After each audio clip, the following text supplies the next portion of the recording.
Hi there, it's Wade McMaster here. In today's video, I'm showing you just some of the extra little features and things you can do on the photo gallery pack of my my Facebook cover image Photoshop template packs.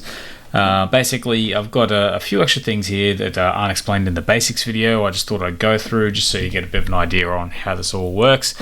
Now, I've got one of the clean and boxed templates open. Now, these are all of a certain sort of style. They're all designed in a very similar way.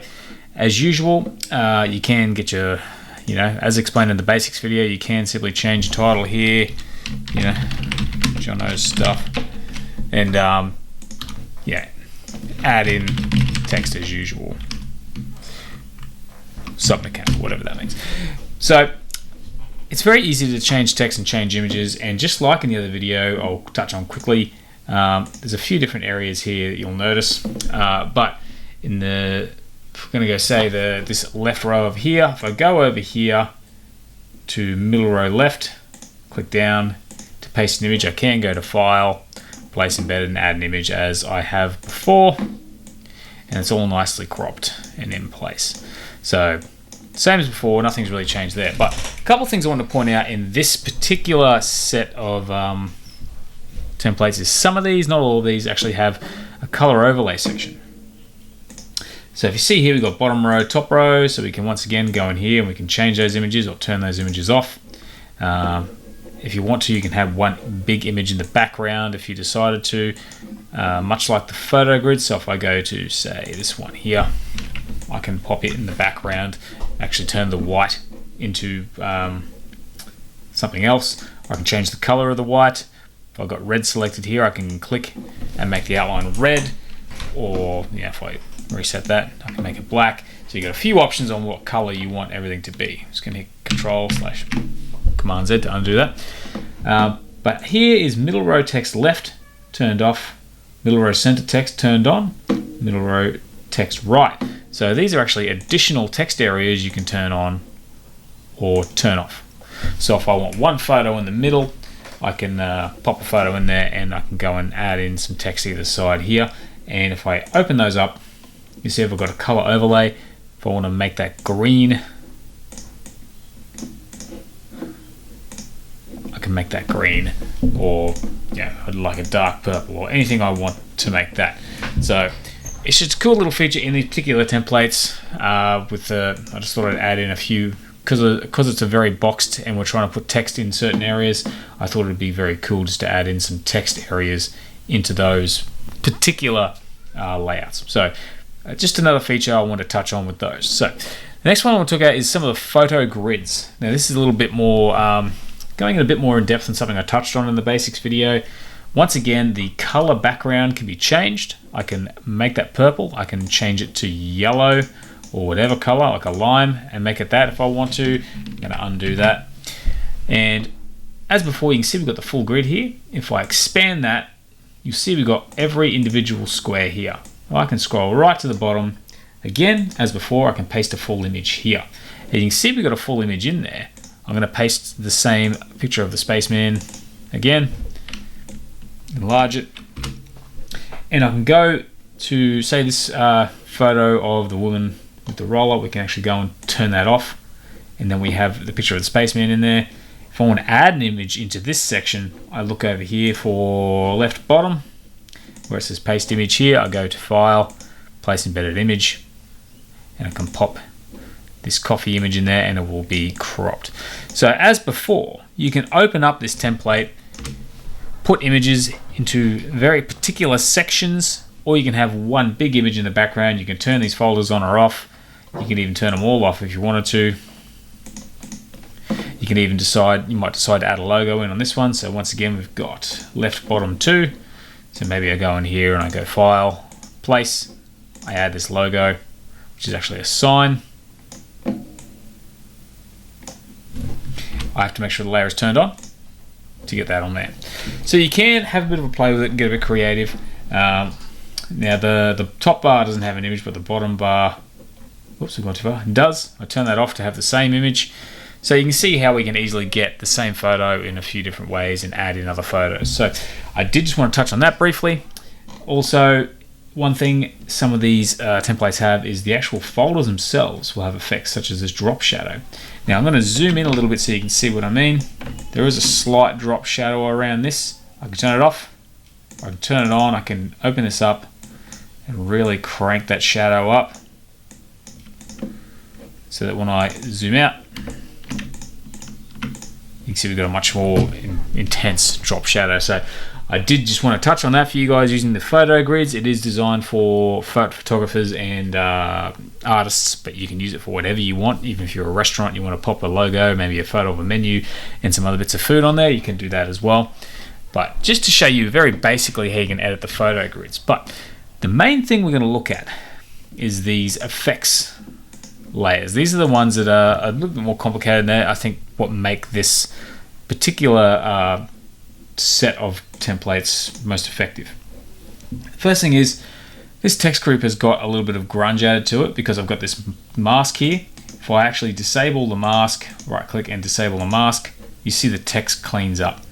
So I'll re-enable that mask. So anything you put in this text group is going to have kind of like a worn feel to it. So just something to be aware of if you're going to add anything there. Now I do know there's a few typos on this, but yeah, it's not really big deal because obviously we're going to be changing it. Now what these actually do, I don't know if you can see here, but these images are kind of warmer and the image here is cooler. Now I'm going to open up a single image and we're going to just pop it into a handful of these so I can show you how the photo effects work. So I'm going to place a photo. I'm going to choose this photo here. I'm going to enlarge it.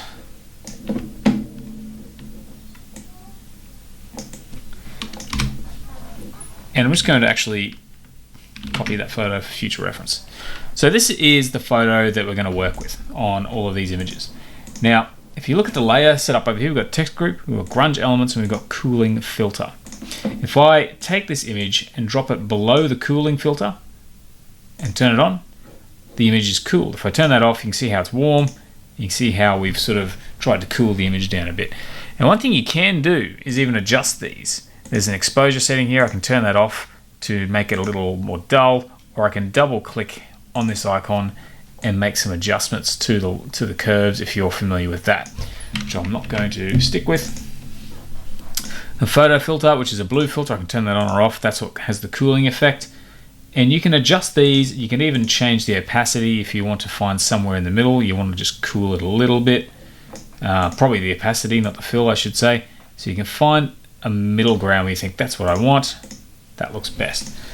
Now these grunge elements, again, if I open this folder up, there's one here behind the text I can turn on or off. This whole frame section here, I can turn that on or off.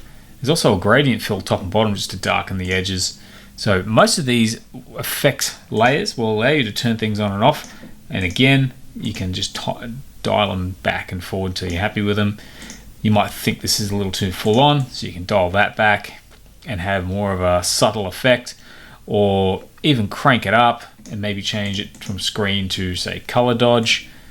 So you can really play with the way these are blended and get very particular effects.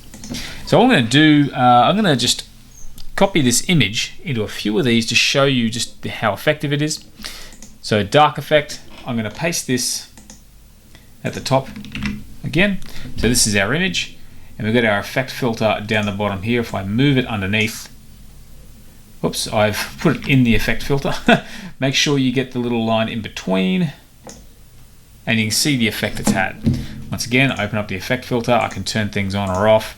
There's a bit of grunge on this one too, which I can turn off if I want to just have the light effect, and also have a hue color slider here. Now this is one of the things I've tried to put into a lot of these. The hue color slider is there, so you can double click and just simply move this hue slider to get different colors in the effect. So that way you don't have to try and figure out how I've done it. You can just drag the color and change the color along. And then same with the gradient map, I can turn that on or off. I can change the opacity to get somewhere in the middle. I've got a shadow around here, we can turn that on or off. So you can really play with these effects to see what you can come up with. But I've tried my best really just to make it so you can drop some images in here and get really cool looking images. So now again, I'm going to click on paste photo here, because we've seen the image. I'm going to paste it in place. This image is already a little warm, but if I turn off the photo effect, you can see the difference it has. I'm going to turn off the text for now. We can also move this title if we don't want it there. And once again, we go in, turn bits and pieces on or off, turn off some of the basic bits of grunge that we have over it just to give it that effect. And you can really make it your own. It's if you like the effect but not everything in the template, just turn some of these layers off and you can get the look you're after. Warm fire. Now this one is what I just really cranked up. I paste this image in place. Once again, move it down to above the paste image and you can see the effect it has. If I turn that text off, the photo warming filter and the fire are two separate things. So I can just have it as a warm photo without the fire, or I can have the fire and no warmth. Or once again, I can click on this and I can play with the opacity until I'm happy with the result. So we get a bit of a cooler sort of warm. And even with these fire overlays, you might think this is a bit too much. Here are the flames here, you can turn them off. There's actually already a flame in the photo.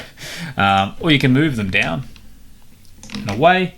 We've got some smoke in here, which is just sort of like up the top to give it a bit of an effect. We turn that on or off. And some mild sparks. You can turn those off. So you can see the effects you can get quite easily. I can move these sparks around if I want to down to here. So it's quite easy to get a pretty cool effect just by playing with these photo filters. You can turn your text back on. These actual text layers have got a few shadows to get that real bright burning sort of look to it. So it's a pretty nifty thing. The natural and green's a lot like the other one we looked at before. I paste that photo in there and only the green shows through, very little bits of it. Once again, I turn off the photo effect group. That's what we get. Also a bit of yellow because there's a bit of yellow and green. So that's a way, another effect on bringing out certain colors. Finally, old book effect. This one is one of the more interesting ones, I believe. I click on paste image. Once again, I paste that in place and we get this sort of worn effect. If I turn off the filters, you can see how it looks. I'm just going to turn the text off for this.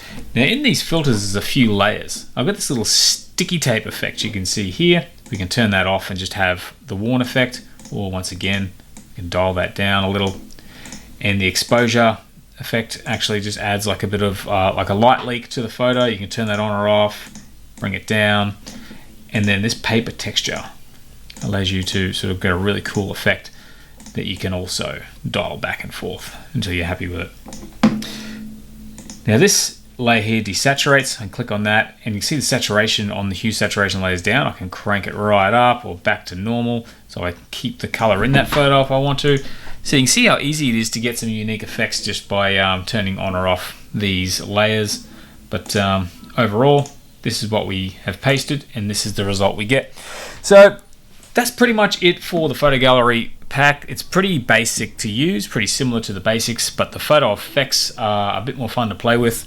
So yeah, I hope you enjoyed that video. I hope you get a chance to check out this pack and have a play with it. It's a lot of fun. Leave any comments below if you have any about it, and hope to talk to you again soon. See you later.